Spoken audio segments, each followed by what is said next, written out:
குருவடிகளே சரணம். Hello friends and viewers, எல்லாருக்கும் வணக்கம். திருப்பாவை பாடல் 7. கீசு கீசென்றெங்கும் ஆனை சாத்தன் கலந்து பேசின பேச்சரவம் கேட்டிலையோ பேய் பெண்ணே, காசும் பிறப்பும் கலகலப்ப கைபேர்த்த வாசனருங் குழலாய்ச்சியர் மத்தினால் ஓசை படுத்த தயிரரவம் கேட்டிலையோ நாயக பெண் பிள்ளாய் நாராயணன் மூர்த்தி கேசவனை பாடவும் நீ கேட்டே கிடத்தியோ தேசமுடையாய் திரவேலோர் எம்பாவாய். கேசவன் அப்படிங்கிறது திருமாலின் ஒரு பெயர். கேசி என்னும் ஒரு அரக்கனை கொன்ற காரணத்தினால் அவருக்கு இந்த பெயர் ஏற்பட்டது. பேய் போல் உறங்கும் பெண்ணே, ஆனை சாத்தன் என்று சொல்லக்கூடிய பறவைகள் ஒன்றுடன் ஒன்று கலந்து கீசு கீசென்று எங்கும் ஒலி எழுப்பி பேசிக்கொள்ளும் ஒலி உன் காதில் விழவில்லையா? ஆயர் பெண்கள் தாங்கள் அணிந்துள்ள காசு பிறப்பு ஆகிய அணிகலன்கள் கலகல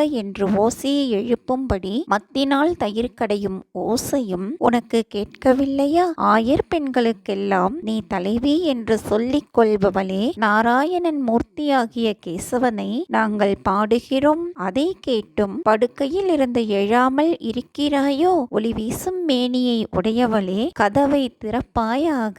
திருவெம்பாவை பாடல் 7. அன்னே இவையுன் சிலவோ பல அமரர் உன்னற்கரியான் ஒருவன் இருஞ்சீரான் சின்னங்கள் கேட்ப சிவனென்றே வாய் திறப்பாய். தென்னா என் முன்னன் தீசேர் மெழுகொப்பாய் என்னானே என் நரையன் இன்னமுதென்றெல்லோமுன் சொன்னோங்கேள் வெவ்வேறாய் இன்னந் துகிலுதியோ வன்னெஞ்ச பேதையர் போல் வாளா கிடத்தியால் என்னே துயிலின் பரிசேலோர் எம்பாவாய். வீட்டினுள் இருக்கும் பெண்ணிடம் இருந்து பதில் வராத காரணத்தால் துயில் எழுப்புவதற்காக வந்த பெண்கள் மேலும் பேசுகிறார்கள். பெண்ணே, பலவாறு நாங்கள் அழைத்தும் பதில் பேசாமல் நீ இருக்கிறாய். உனது பல குணங்களில் இவையும் சில போல் இருக்கிறது. பல தேவர்களாலும் எண்ணி பார்க்க கூட இயலாத தன்மை உடையவன் இறைவன். அவனது சிறப்புகள் பல. சிவபெருமானுக்கே உரிய இசை கருவிகள் பலவற்றின் ஒலிகளை கேட்டு சிவனே என்று உனது வாய் திறந்து கூறு.